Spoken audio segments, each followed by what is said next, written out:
नमस्कार दोस्तों, अगर आप 2026 में मैट्रिक का एग्ज़ाम देने वाले हैं तो अभी हम इस वीडियो में आप लोगों को मैथ का वीवीआई ऑब्जेक्टिव क्वेश्चन बताने वाले हैं। जिन जिन लड़कों को मैथ में ज़रा प्रॉब्लम होती है, मैथ अच्छे से नहीं समझ में आती है, तो इस वीडियो को अवश्य आप लोग देखिएगा। इसमें हम आपको कुछ ऐसे क्वेश्चन बताने वाले हैं जो हूबहू आपके पेपर में डायरेक्ट आने वाला है और आपको बहुत अच्छे से मैथ समझ में भी आ जाएगा। तो इस वीडियो को अच्छे से देखिएगा और 100% समझ कर चलिएगा कि ये जो क्वेश्चन हम आपको बता रहे हैं ना, आपको बोर्ड परीक्षा में आने वाला है। ठीक है ना, बहुत अच्छे से आपको याद कर लेना है और सभी क्वेश्चन को समझ भी लेना है। ठीक है, चलिए तो हम वीडियो को शुरू करते हैं और अच्छे तरीके से आपको बताते हैं। सभी लोग वीडियो को लाइक कर चैनल को सब्सक्राइब जरूर कर लीजिएगा आप लोग। ठीक है ना, क्योंकि मैं आपको ऐसे ही ना हर सब्जेक्ट का ऑब्जेक्टिव क्वेश्चन बताता हूँ और मैं जो बताता हूँ बोर्ड एग्जाम एकदम हूबहू वो लड़ता भी है। ठीक है, पहला नंबर ऑब्जेक्टिव क्वेश्चन है कि निम्न में से कौन परिमेय संख्या है। निम्न में से कौन परिमेय संख्या है, तो दोस्तों ऑप्शन नंबर 1 को देखिएगा, रूट में 3 है तो रूट 3 का वर्गमूल नहीं निकलेगा तो ये परिमेय संख्या नहीं हो सकता है। ऑप्शन नंबर बी को देखिए, 2 रूट 2 और बट्टा में रूट 2 है तो ऊपर रूट 2 नीचे रूट 2 कट जाएगा तो केवल आपका मिल जाएगा 2 और केवल 2 दोस्तों रूट में नहीं है तो ये हमारा परिमेय संख्या हो जाएगा। तो ऑप्शन हमारा बी नंबर पर टिक लगाइएगा, ये हमारा बिल्कुल सही उत्तर हो जाएगा। अगला क्वेश्चन आप देखिएगा दोस्तों, दूसरा नंबर आपका क्वेश्चन है, निम्नलिखित में से कौन बहुपद नहीं है। आपको बताना है कौन बहुपद नहीं है। दोस्तों एक बात याद रखना, अगर x के पावर माइनस में कुछ भी रहता है, x के पावर माइनस में कुछ भी, तो बहुपद नहीं होगा। अगर x बाटा में आ जाता है तब भी वो बहुपद नहीं होगा, इस बात को आप लोग याद रखिएगा। ठीक है ना, अगर दोस्तों x रूट में आ जाए तब भी वो बहुपद नहीं होगा। तो आप ज़रा ध्यान से देखिएगा ऑप्शन नंबर सी को, ये दोस्तों 1/x यानी कि x बाटा में आ चुका है। अगर x बाटा में आ चुका है तो ये हमारा बहुपद नहीं होगा। 3 कंडीशन में बहुपद नहीं होता है। ठीक है, और तीनों कंडीशन हम आपको बता दिए। सी नंबर आपका बिल्कुल सही जवाब मिलेगा। ऑप्शन नंबर ए नंबर में 3 रूट 2, ये x जो है ना वो बाहर है, x बाहर है, ये समझिएगा, है ना, अंदर नहीं है बल्कि बाहर है, इसलिए वो आपका बहुपद है, लेकिन सी नंबर वाला नहीं है। अगला क्वेश्चन है दोस्तों तीसरा नंबर, यदि tan थीटा बराबर रूट में 3 है तो थीटा का मान क्या होगा। तो देखिएगा tan थीटा बराबर कितना दिया है, tan थीटा बराबर दोस्तों दिया है रूट में 3। ठीक है, tan थीटा बराबर रूट में 3 दिया है तो हम क्या करेंगे, यहाँ पर लिखेंगे tan थीटा बराबर रूट में 3 tan कितना का मान होता है। तो दोस्तों होता है tan 60 डिग्री का मान। तो यहाँ पर tan 30 के रूट 3 की जगह पर tan 60 रख देंगे। अब tan से tan कट जाएगा, अब थीटा बराबर क्या मिल जाएगा, तो थीटा बराबर आपका 60 डिग्री मिल जाएगा। हालांकि दोस्तों यहाँ पर ना जो रूट में 3 है वो कॉट 30 का भी मान होता है, लेकिन अगर कॉट रखते हैं तो कॉट और टेन नहीं कट पाता है, इसलिए हम टेन के रूप में देखें कि टेन के रूप में रूट 3 कितना का मान होता है, तो मिल गया 60 का, तो टेन 60 रख दिया, अब टेन टेन कट गया तो थीटा का मान आपका 60 डिग्री मिल गया। ठीक है, अगला क्वेश्चन आप ज़रा ध्यान से देखिएगा, चौथा नंबर ये क्वेश्चन है, प्रथम 5 पूर्ण संख्याओं का माध्य। तो पूर्ण संख्या दोस्तों 0 से शुरू होता है। पूर्ण संख्या कहाँ से शुरू होता है, 0 से शुरू होता है। तो आपको लगातार 5 पूर्ण संख्याओं का माध्य निकालना है। तो 0 से 5 को अंक ले लीजिए, 1 1 0 ले लीजिए, फिर 1 फिर 2 फिर 3 फिर 4, 5 को हो गया, 1 2 3 4 5, हाँ 5 को हो गया और 5 से भाग दे दीजिए। चलिए अब इन सबको जोड़ दीजिए, 0 1 2 3 4 को जोड़ दीजिए, सबको जोड़कर 5 से भाग दे दीजिए, तो सबको जोड़िएगा तो 10 मिलेगा, 10 को 2 से भाग दे दीजिएगा तो 2 मिल जाएगा। ऑप्शन नंबर आपका बी वाला बिल्कुल सही जवाब मिल जाएगा। अगला क्वेश्चन है दोस्तों पाँचवा नंबर, कि 2 वृत्तों के क्षेत्रफल का अनुपात 4 और 1 है, उनकी त्रिज्याओं का अनुपात क्या होगा। कुछ नहीं करना है, ये 4 अनुपात 1 है ना, इसको रूट में कर देना है और अब इसको बाहर निकालिए, तो 4 का वर्गमूल 2 मिल जाएगा और 1 का वर्गमूल 1 के मिल जाएगा। आंसर हो गया 2 अनुपात 1। बहुत आसान होता है, जब भी दोस्तों क्षेत्रफल दिया रहेगा, त्रिज्या का अनुपात या फिर भुजा का अनुपात पूछेगा, है ना, या ऊंचाई या माध्यिकाओं का अनुपात पूछेगा, तो ऐसा ही आपको रूट से बाहर निकाल देना है, आंसर आपका मिल जाएगा। ठीक है, अगला क्वेश्चन आप देखिएगा 6 नंबर दोस्तों, 6 नंबर आपका क्वेश्चन है, बहुत अच्छे से समझिएगा, यदि अल्फ़ा और बीटा बहुपद f(x) बराबर x² प्लस में x प्लस में 1 के मूल हो तो 1/अल्फ़ा प्लस 1/बीटा का मान क्या होगा। तो a का मान निकालिएगा, x² के पीछे 1 छुपा हुआ है, बी का मान निकालिएगा, एक्स के पीछे 1 छुपा हुआ है, सी का मान निकालिएगा 1 मिल जाएगा। अब दोस्तों 1/α प्लस 1/बीटा का हम डायरेक्ट आपको फार्मूला बताए थे, माइनस में बी बटे कि सी याद रखना आप लोग, है ना। ये फार्मूला होता है 1/α प्लस 1/बीटा का, तो ये माइनस है तो माइनस, है ना। और बी का मान क्या है, 1 है तो 1, और बाटा में सी का भी मान 1 है। अब -1/1 क्या होगा, माइनस में 1 हो जाएगा, तो माइनस में 1 सी नंबर में दिया गया है। अगला क्वेश्चन देखिएगा, अगला क्वेश्चन है निम्न में से किसका मान 0 के बराबर है। तो दोस्तों साइन 90 का मान 1 होता है, कॉस 90 का मान 0 होता है, कॉस 0 का मान 1 होता है, टेन 90 का मान इनफाइनाइट होता है। तो 0 किसके बराबर आ गया, कॉस 90 के, तो ऑप्शन नंबर आपका बी वाला बिल्कुल सही जवाब मिल जाएगा। अगला क्वेश्चन है किसी निश्चित घटना की प्रायिकता निम्न में से कौन होगी। किसी निश्चित घटना की प्रायिकता निम्न में से कौन होती है। तो निश्चित घटना की प्रायिकता का मान दोस्तों 1 होता है, ऑप्शन नंबर आपका डी नंबर 8 का बिल्कुल सही जवाब मिल जाएगा। 9 नंबर क्वेश्चन है साइन थीटा बराबर है, ये तो डायरेक्ट फार्मूला पूछा गया है, साइन थीटा बराबर दोस्तों 1/कोसेक थीटा के बराबर होता है, ऑप्शन नंबर बी होगा। साइन थीटा जो होता है ना दोस्तों, वो 1/1 किसके बराबर होता है, तो 1/कोसेक थीटा के बराबर होता है, इसे याद रखिएगा। अगला क्वेश्चन है 10 नंबर दोस्तों, 10 नंबर क्वेश्चन है गोले के संपूर्ण पृष्ठ क्षेत्रफल निम्न में से कौन होगा अगर त्रिज्या आर हो।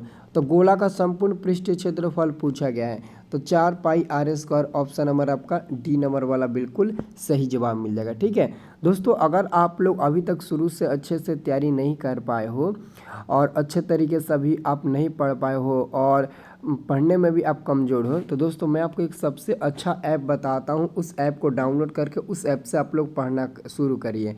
स्टडी प्लस ऐप आप लोग प्ले स्टोर से जाकर डाउनलोड कर लीजिए। अगर आप शुरू से नहीं पढ़े हो तो वहाँ पर शुरू से पढ़ाया गया है। अगर आपको किसी भी सब्जेक्ट का 100% लर्नने वाला सब्जेक्टिव का नोट्स चाहिए तो स्टडी प्लस ऐप में मिल जाएगा। अगर आपको पढ़ते समय टेस्ट देना है तो स्टडी प्लस ऐप पर मिल जाएगा। प्रैक्टिस सेट चाहिए तो स्टडी प्लस ऐप में मिल जाएगा। एनसीईआरटी का मैथ का पूरा आपको लेक्चर वीडियो चाहिए, पूरा एक्सरसाइज, पूरा प्रश्नावली का, साथ में PDF solution study plus app पर मिल जाएगा। आपको कुछ नहीं करना है, आप प्ले स्टोर में आइएगा, अपने मोबाइल में प्ले स्टोर खोज लीजिएगा, प्ले स्टोर में आइएगा, सर्च करिएगा स्टडी प्लस। देखिए अभी सर्च करते हैं, स्टडी प्लस लिखकर सर्च करते हैं। आप लोग भी स्टडी प्लस लिखकर सर्च करिएगा। जैसे स्टडी प्लस लिखकर सर्च करेंगे ना तो देख लीजिएगा हमारा ये ऐप दोस्तों आ जाएगा, है ना। स्टडी प्लस 50,000 से अधिक डाउनलोडर है। अभी दोस्तों 1 लाख होने वाला है, क्योंकि 1 लाख पर शो होता है, 60-70 हज़ार पर नहीं शो होता है, तो 90,000 के करीब डाउनलोडर हो चुका है। तो इसको हम ऑलरेडी डाउनलोड किए हैं, तो हम इसको ओपन करते हैं। जब आप ओपन करिएगा ना तो आपसे मोबाइल नंबर पासवर्ड मांगेगा, तो मोबाइल नंबर पासवर्ड मत दीजिएगा। नीचे लिखा होगा न्यू यूज़र, नीचे वाला लिखा होगा एगो न्यू यूज़र, तो न्यू यूज़र पर क्लिक करके अपना अकाउंट बना लीजिएगा, फिर ओपन करिएगा तो ऐप ओपन हो जाएगा, है ना। तो यहाँ पर आप लोग ओपन करिए। तो जैसे ओपन करिएगा ना, तो मैं ऑलरेडी यहाँ पर अकाउंट बना रखा हूँ, इसलिए मेरा डायरेक्ट ऐप ओपन हो जाएगा। तो ऐप दोस्तों ऐसा ओपन हो जाएगा। ऑलरेडी मैं बैच को परचेस भी कर लिया हूँ, मात्र 199 रुपये का ये बैच है पूरे 1 साल के लिए, ठीक है ना। अगर आपको किसी भी सब्जेक्ट का लाइव क्लास करना है तो इस लाइव वाले ऑप्शन पर क्लिक करिएगा। अगर आपको लाइव क्लास करना है तो, है ना, अगर आपको लाइव क्लास करना है तो इस पर क्लिक करिएगा। अब यहाँ पर देखिएगा नीचे स्क्रॉल डाउन करके आइए, आपको ये सारा का सारा लाइव क्लास मिलेगा 2026 वाला, देख रहे हैं ना। सबका सब, संस्कृत हो, मैथ हो, चाहे वो हिंदी वनिका हो, है ना, सारा चीज़ का दोस्तों यहाँ पर आपको हिंदी हो, भूगोल हो, सारा चीज़ का, विज्ञान हो, सामाजिक विज्ञान, सबका यहाँ पर आपको लाइव क्लास मिल जाएगा करने को। और उसके बाद से अगर आप अपना कोर्स में आते हैं, यहाँ पर माई कोर्स लिखा है, इस पर अगर आप क्लिक करके आते हैं और इस पर प्ले लिस्ट पर क्लिक करते हैं तो आपको दोस्तों 1 शॉट अंतिम सीरीज, है ना, अंतिम यूज सीरीज, महासंग्राम, महाकाल और क्वेश्चन बैंक सोल्यूशन, ये तो आपको एग्जाम के समय में मिलेगा। बाकी दोस्तों full PDF notes, recorded class, live class, practice class, नीचे डाउट क्लास है, ये सब अभी आपको मिल रहा है। अगर आपको किसी भी विषय का पीडीएफ नोट्स चाहिए तो आप क्लिक करिए, पीडीएफ ऑप्शन पर आइए, आप डाउनलोड कर लीजिए। आप गणित का डाउनलोड करना चाहते हैं, गणित का डाउनलोड कर लीजिए। नन हिंदी का डाउनलोड करना चाहते हैं, नन हिंदी का डाउनलोड कीजिए। हिंदी व्याकरण का डाउनलोड करना चाहते हैं, हिंदी व्याकरण का डाउनलोड करिए। हिंदी वनिका का डाउनलोड करना चाहते हैं, उसका डाउनलोड करिए, है ना। संस्कृत का डाउनलोड करना चाहते हैं, संस्कृत का डाउनलोड करिए। जिस भी सब्जेक्ट का पीडीएफ नोट्स 100% लर्नने वाला सब्जेक्टिव पर डाउनलोड करना चाहते हैं, यहीं से डाउनलोड करिएगा। अगर आपको रिकॉर्डेड क्लास करना है तो रिकॉर्डेड पर क्लिक करिए। मैथ का क्लास करना है तो मैथ पर क्लिक करिए। जो भी चैप्टर का क्लास करना है उस पर क्लिक क्लिक करिए। इसका इधर प्रश्नावली है, बगल में उसका PDF है। अगर आप दोस्तों किसी सब्जेक्ट का लाइव क्लास करना है तो यहाँ पर आ जाइए। अगर आपको मैथ का लाइव क्लास करना है तो मैथ पर क्लिक करिए। त्रिकोणमिति का लाइव क्लास करना है तो देखिए कितना यहाँ पर, ये सब त्रिकोणमिति का केवल क्लास है ना। त्रिकोणमिति को एकदम 0 लेवल से बताया गया है, बगल में उसका PDF भी है ना। बहुत ही ये अच्छा है। और भी प्रैक्टिस से डाउनलोड करना है तो इस पर क्लिक करिए। साइंस का प्रैक्टिस डाउनलोड करना है तो आइए PDF पर, यहाँ पर 5 साइंस का प्रैक्टिस सेट है तो आप डाउनलोड कर लीजिए। ठीक है, यहीं से आप सब कुछ डाउनलोड करिएगा। ओके, उम्मीद है कि आप समझ गए होंगे। तो चलिए हम आपको आगे क्वेश्चन बताते हैं। 11 नंबर दोस्तों आप क्वेश्चन आपको बताना है। 11 नंबर आपका क्वेश्चन है, ध्यान से देखिएगा। 11 नंबर आपका क्वेश्चन है कि निम्न में से कौन अलग है। अलग का मतलब होता है कि 4 गो में 3 गो एक तरफ होगा, एगो एक तरफ होगा। मतलब कि 3 गो एक जैसा होगा, एगो एक जैसा होगा। तो 3 दोस्तों 5 ये परिमेय संख्या है। रूट में दोस्तों 16/4, तो 16 का वर्गमूल 4, नीचे 4 का वर्गमूल 2, ये भी परिमेय संख्या है। और डी नंबर में 25/9, ये भी परिमेय है। मतलब कि ABD परिमेय है, ABD परिमेय है। लेकिन सी नंबर में देखा जाए तो रूट में 2/5 ये अपरिमेय संख्या होती है। इसलिए दोस्तों इनमें से सी नंबर वाला सबसे अलग कहलाएगा। तो सी नंबर सही जवाब हो जाएगा। अगला क्वेश्चन है एक रैखिक समीकरण का घात होगा। तो एक रैखिक समीकरण का दोस्तों घात कितना होता है? रैखिक समीकरण का घात 1 होता है। सी नंबर सही जवाब मिल जाएगा। अगला क्वेश्चन है tan π/2 का मान क्या होगा? तो यहाँ पर लिखेंगे tan। दोस्तों पाई का मान हमेशा त्रिकोणमिति में 180 डिग्री होता है, आपको याद रख लेना है ना। 180 डिग्री होता है। तो पाई के जगह पे 180 डिग्री बाटा में 2, तो 2 से 180 कट जाएगा 90 डिग्री बार में। अब दोस्तों tan 90 आ जाएगा। तो tan 90 का मान आपको याद है ना, क्या होता है? इनफाइनाइट होता है। ऑप्शन नंबर डी हो जाएगा। ये दोस्तों 8 नहीं है बल्कि उल्टा दोस्तों इनफाइनाइट है। उल्टा इसको 8 कर दीजिए तो इनफाइनाइट हो जाएगा, है ना।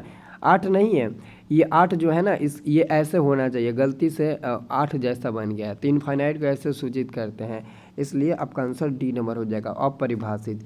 अगला दोस्तों बिंदु 4, किस चतुर्थांश में है? बिंदु 4, किस चतुर्थांश में है? तो दोस्तों आपको याद रखना है ये किस चतुर्थांश में है। तो ये दोस्तों देखो 4 में प्लस छुपा हुआ है और 3 में माइनस छुपा हुआ है। तो प्लस माइनस किस चतुर्थांश में होता है? तो प्लस माइनस दोस्तों आपका चतुर्थांश में होता है। डी नंबर आपका बिल्कुल सही जवाब मिल जाएगा। अगला क्वेश्चन है वृत्त के केंद्र पर बना कोण होगा। तो वृत्त के केंद्र पर दोस्तों बना कोण कितना डिग्री का होता है? 360 डिग्री का होता है। सी नंबर आपका सही जवाब मिल जाएगा। अगला क्वेश्चन है दोस्तों 16 नंबर क्वेश्चन है कि 3, 5, 2, 5, 7, 8, 5 का बहुलक होगा। इसका बहुलक आपको बताना है क्या होगा। तो आपको दोस्तों अच्छे से याद रखना है, इसमें जो अंक सबसे ज़्यादा बार होगा वही बहुलक होगा। तो यहाँ भी 5 है, यहाँ भी 5 है, यहाँ भी 5 है। 5 सबसे ज़्यादा बार है तो 5 आपका बहुलक हो जाएगा। सी नंबर सही जवाब मिल जाएगा। अगला क्वेश्चन है एक सिक्का को उछालने पर एक चित्त आने की प्रायिकता। दोस्तों एक सिक्का को उछालेंगे हवा में तो या तो हेड आएगा या तो टेल आएगा। मतलब कि टोटल परिणाम 2 गो हो जाएगा, हेड टेल 2 गो हो जाएगा। और एगो चित्त यानी कि टेल आने की प्रायिकता तो 1 हो जाएगा ऊपर। तो 1/2 आपका आंसर मिल जाएगा ए नंबर वाला। अगला क्वेश्चन है AP 4, 10, 16, 22, 28 डैश का सार्वंतर। तो दोस्तों सार्वंतर का मतलब होता है डी। तो डी का मान निकालने के लिए हम लोग 10 में से 4 घटा देते हैं। तो 10 में से 4 घटाएंगे तो क्या हो जाएगा? 6 मिल जाएगा। तो 6 ऑप्शन नंबर आपका बी बिल्कुल सही जवाब मिल जाएगा। अगला दोस्तों क्वेश्चन आपका है, ध्यान से देखिएगा। 19 नंबर क्वेश्चन है दो समरूप त्रिभुजों की संगत भुजाओं का अनुपात 4 और 9 अनुपात है। इस बार दोस्तों भुजा का अनुपात दिया है और क्षेत्रफल का अनुपात पूछा है। तो दोस्तों भुजा का जब अनुपात दिया रहता है और क्षेत्रफल पूछा जाता है ना, तो स्क्वायर कर दिया जाता है। अब 4 का स्क्वायर कर दीजिए 16, 9 का स्क्वायर कर दीजिए 81। अब 16:81 ऑप्शन में है ना, इसको हम 16/81 भी कह सकते हैं ना। अनुपात को 16:81 को 16/81 भी कर सकते हैं। तो ऑप्शन नंबर देखो बी नंबर में दिया है और ये बी नंबर वाला सही उत्तर हो जाएगा। 20 नंबर आपका क्वेश्चन है sin π/4 माइनस में cos π/4। तो देखिए यहाँ पर हम क्या लिखेंगे, यहाँ पर ध्यान से देखिएगा। हम लिखेंगे साइन पाई का मान मैंने बता दिया 180 रखेंगे और बाटा में 4, है ना। माइनस में कॉस पाई का मान मैंने बता दिया कितना रखेंगे 180 डिग्री और बाटा में 4। तो 4 से 180 45 डिग्री बार में कटेगा, ये भी कट जाएगा आपका 45 डिग्री बार में। तो हो जाएगा साइन 45 डिग्री, कितना साइन 45 डिग्री माइनस में माइनस में कितना हो जाएगा cos 45 डिग्री। तो sin 45 का मान 1/√2 माइनस में cos 45 का भी मान 1/√2, ये दोनों आपस में कट कर 0 मिल जाएगा। तो आंसर मिल जाएगा बी नंबर 0। अगला क्वेश्चन है कोण थीटा वाले त्रिज्या खंड का क्षेत्रफल होगा। कोण थीटा वाले त्रिज्या खंड का क्षेत्रफल कितना होता है? थीटा बटे 360 डिग्री पाई आर स्क्वायर होता है दोस्तों। ऑप्शन नंबर आपका डी नंबर बिल्कुल सही जवाब मिल जाएगा। अगला क्वेश्चन है 22 नंबर कि द्विघात, अगला क्वेश्चन आपका 22 नंबर, द्विघात बहुपदों के शून्यकों की संख्या होती है। तो द्विघात बहुपद में शून्यक दो ही गो होता है। द्वि का मतलब होता है दो, तो द्विघात बहुपद में 2 शून्यक होता है। त्रिघात बहुपद में 3 गो, रैखिक में 1 गो। अगला क्वेश्चन आपका है दोस्तों 23 नंबर, ध्यान से देखिएगा। 23 नंबर आपसे क्वेश्चन पूछा गया है, यदि द्विघात समीकरण px बराबर 2x² प्लस में 3x माइनस में 4 बराबर 0 के शून्यक अल्फा तथा बीटा हो तो अल्फा प्लस बीटा का मान। तो दोस्तों a का मान निकालेंगे तो x² का गुणांक 2, b का मान निकालेंगे तो x का गुणांक 3, c का मान निकालेंगे तो -4। अब दोस्तों अल्फा प्लस बीटा का मान होता है माइनस में b बटे के a, है ना। तो ये माइनस है तो माइनस, b का मान 3 है, a का मान कितना है 2 है, तो माइनस में 3 बटे के 2। ऑप्शन नंबर डी में दिया है तो डी नंबर सही उत्तर हो जाएगा, है ना। डी नंबर वाला बिल्कुल सही उत्तर हो जाएगा। अगला क्वेश्चन है दोस्तों आपका 24 नंबर। 24 नंबर क्वेश्चन है माध्यक का 3 गुना और माध्य के 2 गुने का अंतर कहलाता है। तो देखिएगा दोस्तों, कह रहा है कि माध्यक का 3 गुना, तो 3 गुना का मतलब हुआ 3 माध्यक, है ना, माध्यक, और 2 गुना मतलब कि माइनस में 2 माध्य, अंतर का मतलब होता है माइनस, तो माइनस में 2 माध्य, ये बराबर होता है किसके? तो बहुलक के बराबर होते हैं। ये किसके बराबर होते हैं? तो बहुलक के बराबर होते हैं। तो ऑप्शन नंबर आपका सी नंबर बिल्कुल सही जवाब मिल जाएगा। अगला आपका क्वेश्चन है 25 नंबर, देखिएगा। 2 समरूप त्रिभुज की भुजा इस बार दिया है और क्षेत्रफल पूछा है, तो इस बार भी स्क्वायर कर दो। 4 का स्क्वायर 16, 9 का स्क्वायर 81, तो 16:81 देखो सी नंबर में मिल जाएगा। आसान क्वेश्चन है। जब भुजा दिया रहेगा क्षेत्रफल पूछेगा तो स्क्वायर कर देना, लेकिन जब क्षेत्रफल दिया रहेगा भुजा पूछेगा तो उसको रूट कर दीजिएगा। अगला क्वेश्चन है 26 नंबर, कार्तीय तल में स्थित किसी बिंदु 6,4 के कोटि का मान। तो कोटि दोस्तों क्या होता है? देखो ये जो हमारा 6 है ना, पहला इसको भुज कहते हैं, है ना, भुज कहते हैं, और जो दूसरा है 4 उसको कोटि कहते हैं। तो भुज का मान हो जाएगा 6, कोटि का मान हो जाएगा 4, तो सी नंबर बी नंबर वाला सही जवाब मिल जाएगा। अगला क्वेश्चन है दोस्तों अर्धवृत्त का कोण। दोस्तों पूरा वृत्त के केंद्र पर 360 डिग्री का कोण होता है और अर्धवृत्त का कोण 90 डिग्री का होता है। ये मत समझना कि 360 का आधा कर देंगे तो 180 मिलेगा और अर्धवृत्त का कोण 180 डिग्री का होता है, गलत हो जाएगा। अर्धवृत्त का कोण 90 डिग्री का होता है। अगला क्वेश्चन है किसी घटना की प्रायिकता नहीं होती है। तो किसी घटना की प्रायिकता नहीं होती है, माइनस में किसी भी घटना की प्रायिकता नहीं होती है। सी नंबर वाला बिल्कुल आपका सही जवाब मिल जाएगा। अगला क्वेश्चन है 29 नंबर। 29 नंबर क्वेश्चन है यदि 3 थीटा बराबर 90 डिग्री तो cos थीटा बराबर होगा। तो दोस्तों यहाँ पर 3 थीटा है, तो थीटा बाहर निकालिएगा तो 90 ऊपर हो जाएगा, 3 नीचे हो जाएगा, 3 से 90 कट जाएगा 30 बार में है ना। तो थीटा का मान मिल जाएगा आपका 30 डिग्री।